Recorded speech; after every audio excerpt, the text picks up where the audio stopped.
আসসালামু আলাইকুম সম্মানিত শিক্ষক মণ্ডলী, আশা করি আপনারা ভালো আছেন, সুস্থ আছেন।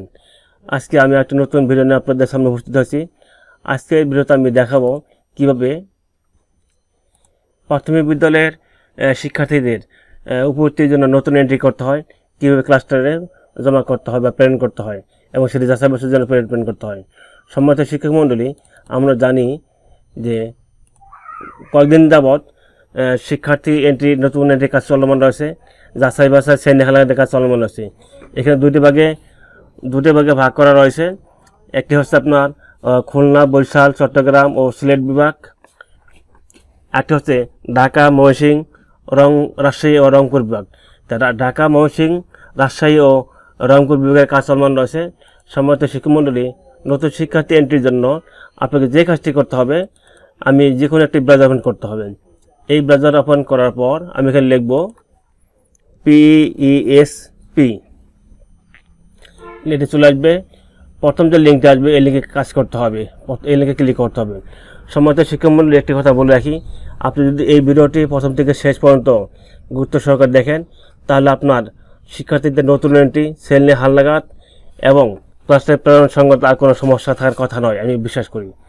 তাহলে প্রথম যে লিঙ্কে ক্লিক করব, এই লিঙ্কে ক্লিক করার পর এরকম একটা ইন্টারফেস আসবে। এখানে হচ্ছে ইউজার নেম। এখানে ইউজার নেম বলতে আপনার বিদ্যালয়ের প্রধান শিক্ষকের যে মোবাইল নম্বর সেটি দিতে হবে এখানে, এবং পাসওয়ার্ড উপস্থিতির জন্য যে পাসওয়ার্ডটি রয়েছে সেটি দিতে হবে, এবং ক্যাপচা লিখুন এখানে রয়েছে। এখানে হুবহুব যা রয়েছে তাই দিতে হবে। ছোটো হাতের হলে ছোটো হাতের, বড় হাতের হলে বড় হাতের দিতে হবে। এখানে আমি ইউজার নেমের জায়গায় প্রধান শিক্ষকের মোবাইল নাম্বার এবং পাসওয়ার্ডটি দেওয়ার পর যা আসবে তা আমি দেখাচ্ছি।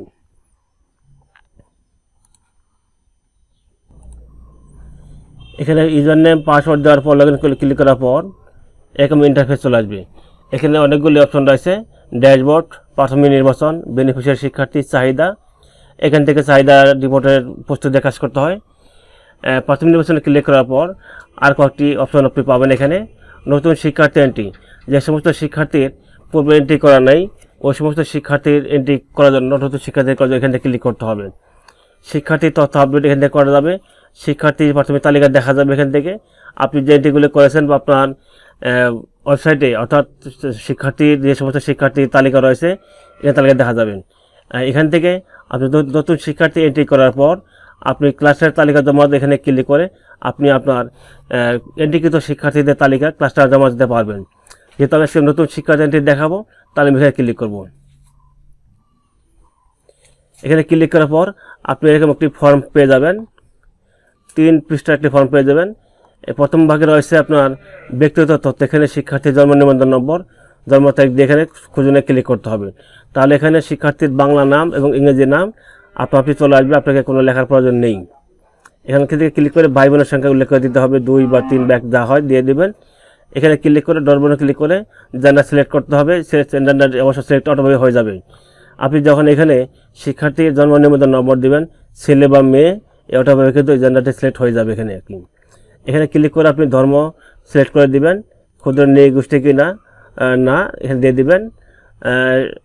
এবং মাতার এনআইডি নাম্বার, এখানে ক্লিক করে মাতার এনআইডি নাম্বারটি দিয়ে জন্ম তারিখ দিয়ে যদি খুঁজে ক্লিক করেন, তাহলে কিন্তু আপনি অটোভাবে কিন্তু মাতার নাম বাংলা এবং ইংলিশে আপনি পেয়ে যাবেন। এবং এখানে মাতার মোবাইল নম্বরে দিতে হবে। আমি সেগুলো দেখিয়ে দেবো টিটি করে, একটু ওকে বলে রাখি। পিতার তেমনইভাবে পিতার এনআইডি নাম্বার দিয়ে যখন আপনি এখানে জন্ম তারিখ দিয়ে সার্চ দেবেন, আপনার পিতার অর্থাৎ ওই শিক্ষার্থীর পিতার নাম বাংলা এবং ইংলিশে আপনি চলে আসবে, কোনো আপনাকে কিন্তু লিখতে হবে না। এরপর এখান থেকে আপনাকে ঠিকানা উল্লেখ করতে হবে। এরপর হচ্ছে এখানে শিক্ষার্থী কোন শ্রেণীতে অধ্যয়ন করে এই সমস্ত তথ্য দিতে হবে।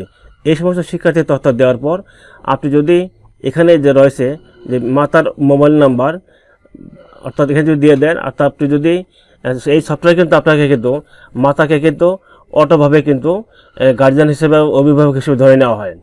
তা আপনি যখন মাতার মোবাইল নাম্বার দিবেন, যখন তথ্য দিবেন, অটোভাবে কিন্তু এখানে আপনার এখানে অভিভাবক হিসাবে কিন্তু মাতার তথ্যটি চলে আসবে এখানে কি। আর যদি কখনো কোনো কারণবশত যদি মাতা না থাকে, তাহলে সেক্ষেত্রে এখানে কারণটি উল্লেখ করে দিতে হবে যদি অন্য কেউ হয়। আমি একটি দেখে দিচ্ছি এখান থেকে তারপর এখান থেকে আপনাকে সিলেক্ট করতে হবে, নগর সিলেক্ট করতে হবে। আপনি যখন নগদ সিলেক্ট করবেন আপনি কিন্তু বা অটোভাবে কিন্তু রাউট 1 নাম্বারটি এবং এই তথ্য কিন্তু চলে আসবে আর কি। পরে সংগ্রহ করে ক্লিক করলে আপনার কাজ শেষ হয়ে যাবে। যাক, আমি এখন হাতালেতে দেখিয়ে দেবো।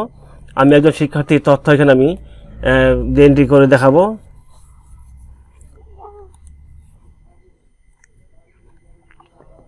আমি এখানে তথ্য এখানে কিছু লিখে রেখেছি, কপি করে রেখেছি। কপি করে আমি বসিয়ে দেবো এখান থেকে কাজটা যুক্ত করার জন্য। এখন এখানে আমি শিক্ষার্থীর জন্ম তারিখ দিয়ে দেবো। এখান থেকে জন্ম তারিখটা কিন্তু আমি দিয়ে দিচ্ছি এখান থেকে।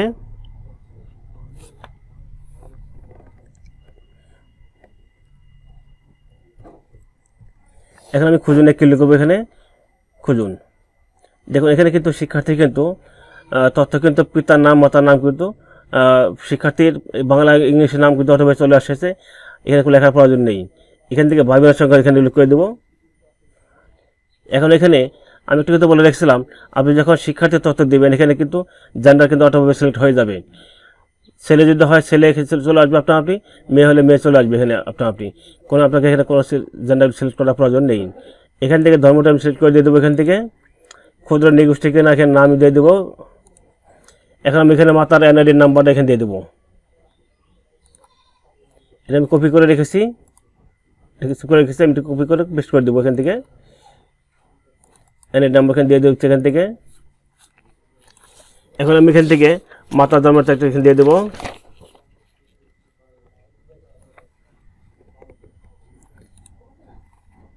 হাতে লিখে দিলে চলবে এখান থেকে।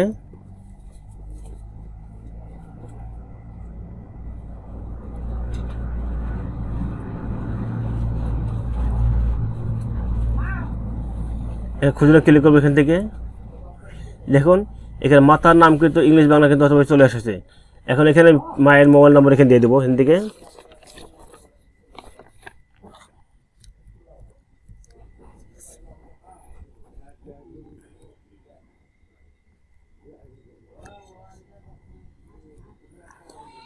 একটি বিষয় আমি বলে রাখি, আপনারা যখন তথ্য দিবেন অবশ্যই যেন মোবাইল নম্বরটি যে সঠিক হয় এবং যেন নগদ অ্যাকাউন্ট খোলা থাকে দিবেন।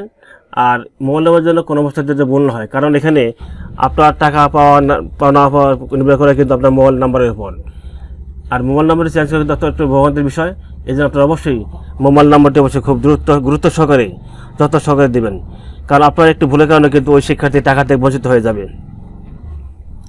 এখন পিতার এখানে আরেক নাম্বার দিয়ে দেবো এখান থেকে।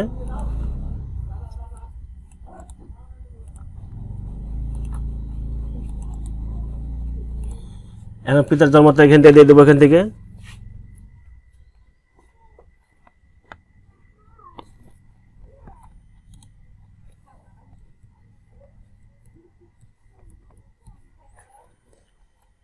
খুঁজলে ক্লিক করবো এখান থেকে।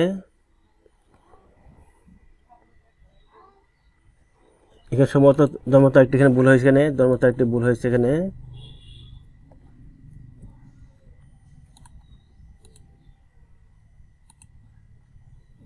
হ্যাঁ চলে এসেছে। এবার আমার কাজ হচ্ছে বর্তমান ঠিকানার সঙ্গে তথ্য এখানে আর কি রয়েছে, ক্লিক করবো। এখান থেকে আমি আপনার এই বিভাগ জেলা উপজেলা কিন্তু আপনি কিন্তু এখানে চেঞ্জ করতে পারবেন না, এটা কিন্তু অটোভাবে কিন্তু চলে আসবে আর কি। এখান থেকে আপনি আপনার ইউনিয়ন সিলেক্ট করে দেবেন এখান থেকে।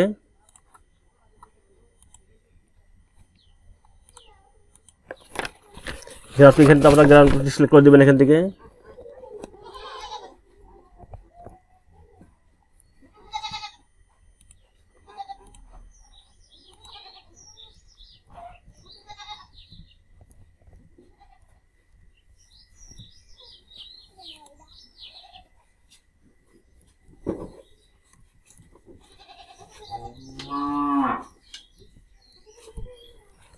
এখন এখানে স্থায়ী ঠিকানা জায়গা আপনি এখানে বক্সে ক্লিক করে দেবেন, অটোভাবে নিয়ে নেবে। এখন এখানে রয়েছে বর্তমান শিক্ষা তথ্য, এখানে যে শ্রেণী উল্লেখ করতে হবে এখান থেকে আমি এখানে শ্রেণী উল্লেখ করে দিচ্ছি এখান থেকে, শিফট উল্লেখ করে দিচ্ছি এখান থেকে, এখন শাখা উল্লেখ করে দিচ্ছি এখান থেকে, এখন রোল নাম্বার এখানে উল্লেখ করে দিচ্ছি এখান থেকে। এখন এখানে দেখুন আমি যখন পিতামাতা মায়ের তথ্য দিয়েছি অটোভাবে কিন্তু তাকে কিন্তু সবটা কিন্তু আপনাকে কিন্তু ওই বিভাগের তথ্য হিসেবে কিন্তু মাইটি সিলেক্ট করে দিয়েছে। এখন আমি এখানে মোবাইল ব্যাংকিং সেবা কার্ডের প্রতিষ্ঠান প্রদান নির্বাচন করুন, এখানে ক্লিক করব, ক্লিক করে নম্বর দিয়ে দেবো, অটোমেটিক চলে এসেছে।